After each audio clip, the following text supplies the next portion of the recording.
What if you can get everything Rocket Money does? That's every account in one place, net worth, spending breakdowns, running on your own hardware, with your financial data never leaving your house. Let me show you Shore. Shore is a self hosted personal finance app with automatic bank syncing.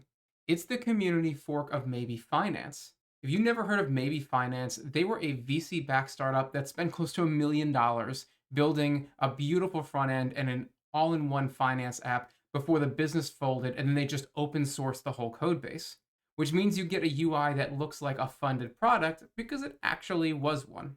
I really liked Maybe before they ended up shutting down, and I ended up migrating to Rocket Money, and now I'm probably going to end up migrating back because I found out that SimpleFIN is built into this directly, which means for about $1.50 a month, I can get automatic bank syncing, credit card syncing, and all that good stuff that you usually have to pay for online, except that all goes to my self hosted instance. We're going to jump right into the demo right now, and then at the end of this video, I'm going to show you how to install it on your TrueNAS machine. I'm your host, Evan. Let's track your finances.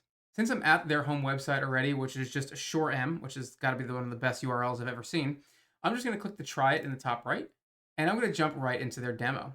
On the main dashboard, the center pane will give us all the basic information. So we can see, for example, this demo has got some freelance income, some cash flow, and where that goes in the last window of time. Right now it's set to WTD, which is week to date. I'm going to set this over 90 days. When I set this to 90 days, I can see a little bit more of what's going on. I've got this really cool insights drop down here that shows me how many categories need attention and how my cash balance may go negative based on projections. It gives me this really nice kind of flow chart here. On the left, it's organized by assets, debts, and you can just click all if you want. And I can drop down these categories and see investments, cash, properties, and loans if I wanted to see those. On the very far right is the AI panel. There is AI built into this. Now, it's not running its own AI. It allows you to connect to an open AI endpoint, so you can do that locally, or you can do that with a subscription or API keys if you have those. This is completely optional. You do not have to have the AI at all. On the very far left, I can scroll through all the different tabs. So this is the home tab, and I can go to transactions. And in transactions, I get your standard list of everything that's happened in the last month. You can search by your transactions. You can look at upcoming transactions that the budget software knows is going to be coming your way. Everything gets categories, and you can, of course, create custom categories. Because this is self-hosted, there is no limit to what you can create or how many different things you can have. Using the three-dot menu up top, we can add rules, edit rules, categories, have merchants, and then we can categorize things automatically. By clicking the categorize tag, I'll show you, it's going to basically show you all of the transactions that are outstanding and that aren't categorized yet. The benefit to this is you can do a rule if something's not being categorized correctly, where you create a categorization rule for it, and the future expense transactions with this name should also get the category that you assigned it to. You can edit that if you want and change the name. I'm not going to create a rule here. I just wanted to show you guys. It's really simple to use. I can just say this is a car payment, for example, and then it's done. And now I don't have any transactions left to categorize. On the reports page, I can break this out by monthly, quarterly, year to date, 6 months, or custom ranges. Print the report right from the screen, and it's going to give me a nice overview of everything that's going on. Everything from my expenses to my savings, how much of my budget I'm either over or under, showing me all the trends and insights from the monthly breakdown, as well as the activity breakdown and net worth at the very bottom. We get an investment performance section if you have investments that you're automatically pulling or that you add manually. Within budgeting, we have a lot of options here. You can see what you have budgeted versus what your actual spend is. Every single category can get a budget. So I can set the housing budget, the salary budget, my transportation, car, entertainment. And again, all these categories can be customized. So I could always add a category if one of the stock ones isn't really meeting my needs, and then set a budget for that. I could always edit my budget by clicking the edit button. And within this, it's very simple. It's just going to show me every single one of the categories that exist. And then I can set a dollar value here for the budget. At the very bottom, I can confirm this in the event that I want to change anything. The thing I like about this is I can see what's over budget versus what's on track. So by showing on track, it's really easy. I can see everything here is going pretty well in this demo instance, but the over budget is the warning items. I like the fact that I can just filter by over budget because, of course, these are the ones you're going to want to pay attention to on a month-by-month basis. And it'll show you that I can click transportation, for example, and it's going to open up a side drawer here and show you what the spending is, the status, what the budget is, as well as the recent transactions. If I want to, I can view all category transactions, and it'll just automatically bring me back to the transactions tab with a couple filters on here so I can see just the transactions that will cause me to be over budget. One of the nice things about this is it allows you to set goals. So we can just add plus here to see a new goal, and you can say whatever you want to name it, your target amount and the target day. And it's going to give you the option to set some of these accounts to a certain balance. So for example, if my goal is to save $1,000 over the next 3 months, I can choose my savings account, give it a target amount of $3,000 by a certain date, and it's going to create the goal for me. And then once it's done that, I can see what's on track versus what's behind, how many goals are still opened, how many are paused, and how many goals have been met, like paying off a car, for example. In the very bottom left, I can check out the settings menu. As we can see, there are quite a lot of options here. The most important one is going to be bank sync. I'm going to show you that in a minute. But there, of course, your preferences, the way it appears, profile and security if you want. You can always enable 2FA or SSO. This is also where you adjust your transaction categories and add your new categories. And you can see the categories can be nested if you want. You can also add custom tags and create rules to apply those tags if you'd like. There's an option to enable recurring transactions here. So, if you have subscriptions, for example, you can add those manually or it can automatically detect them, which is really cool.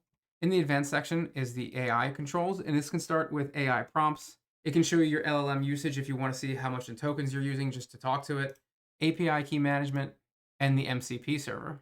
The most important tab I want to show you is bank sync. But we can see there's 18 available services here to do bank syncing with, and I'm not sure what part of the world you're in, so maybe one of these jumps off the page to you. I am US based, so SimpleFIN is going to be the one that we're going to want to use here. It's very simple to set up. All I have to do is go to SimpleFIN Bridge, create a one-time setup token, and then paste the token here. Let's go over to the SimpleFIN Bridge now. In the SimpleFIN Bridge, I'm going to want to click Get Started, and just so you see on the screen here, it's about $1.50 a month, or you just pay $15 a year. It's obviously extremely affordable. Let's just click Get Started. The nice thing about signing up and signing in is it's basically the same thing. So I'm just going to enter my email address. Once I've done that, I'm going to click Send a Sign-in email. And then I'm going to open up that email, and then it should automatically sign me in. It is now showing the account I have signed up to SimpleFIN. And we can see here I've connected one of my bank accounts from Capital One. To add financial institutions, all you have to do is click New Connection, and it will show you all the available financial institutions that are up there. And there's quite a few. You can go ahead and search for something that you don't see on this list. I've already connected my bank account, so to add this to Shore, all I have to do is create a new app connection. I'm just going to call this Shore, and I'm going to create a setup token. Once I create my setup token, I'm going to copy that to the clipboard, and then jump back to Shore. In the setup token field, I'm just going to simply paste that and then click Save and Connect.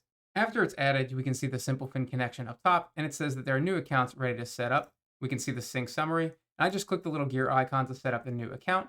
And after that, I'm going to click plus to create the account. Let's go ahead and set this up on TrueNAS. First thing we want to do is create a data set for all of its data to live in. So I'm just going to click Datasets, go to my tank configs dataset, and then add a dataset for Shore. I'm going to leave the dataset preset as generic and click Save. Let's scroll down and find the dataset I just made for Shore.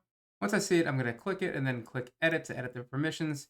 I'm going to want to change the group to apps. Then I'm going to give group all permissions by making sure all these checkboxes are checked, and I'm going to remove the permissions for other. Click Apply Group, and then click. From here, I'm going to jump over to my apps, and I'm going to launch this via Dockge. In case you've never used Dockge before, I have a video explaining how to use it, and it's just a Docker container manager that's going to make your life a lot easier. Once you're in Dockge, click the plus compose in the top left, and give your stack a name. In this case, I'm just going to call it Shore, and then I'm going to remove all the placeholder information on the right. Now let's jump over to the wiki. On the wiki page for Shore, which I'm going to link in the video description below, on the Docker tab, just click Copy to copy the entire Docker Compose file, and then jump back to Dockge. In Dockge, go ahead and paste that. There's only one or two things you're going to want to look at here. The first thing is the pool name, and I've already chosen Mount Tank Configs Shore. If this is different for you, go ahead and make sure your pools are renamed. The other thing is going to be the ports. Right now, everything is going to be running on 3000. If 3000 is not open for you, you're going to want to change that. Down in the .env section, I want you to remove all the placeholder information here and then jump back to the wiki. Keep scrolling down to right below where the Docker Compose file is, and there's an env file that's down there as an example. Go ahead and copy that. Go back to Dockge and paste that in the .env section. The first thing we have to do is run this command here to set the secret key and then choose a Postgres password. Now that I've entered those values, I'm going to scroll all the way back to the top and I'm going to hit deploy. Once everything is up and running, go ahead and click the 3000 pill to open up the web UI. It's going to drop you into the dashboard wizard to create an account, and whatever email and password you use here is going to be by default the admin user. So go ahead and enter an email, enter a password, and create your account. After that, it's going to ask you for a photo, your first name, and your last name. I'm just going to leave it as family members. I'm going to leave it for United States and hit continue. And I'm going to leave all these things default and just hit complete. I'm going to skip this and just click next. And I am dropped into the main dashboard, which is now completely empty because this has no test data in it. In order to enable the AI chats, make sure to go over to the settings on the very bottom left, jump over to self-hosting. After you click self-hosting, you'll have the option between OpenAI and Anthropic.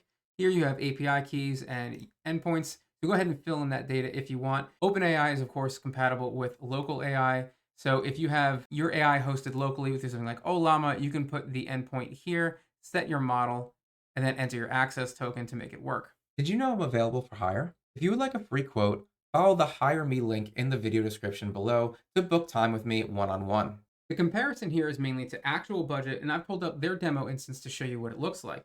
As you can see by the UI, it is nowhere near as flashy. However, actual has been around much longer. It's more mature, it's more stable, and also has native SimpleFIN support for that auto sync that I showed you before. If you want strict envelope budgeting, like every dollar gets a job, you need a budget style, Actual is the better tool, but Actual is super opinionated. It wants you to budget. Sure is a dashboard. It tells you where your money went, tracks your net worth, handles your investment holdings. That's the kind of Rocket Money and Monarch style of management. Personally, I like the way Shore looks a lot more, and I care more about net worth tracking and just seeing where my money's going than necessarily doing an envelope type budget system. But if you really do like that kind of budgeting system, Actual might be a better fit for you. Let's look at the project health of Shore. As of the time of the recording, it's about 9,200 stars with 290 forks. There are over 3,000 commits since the fork started.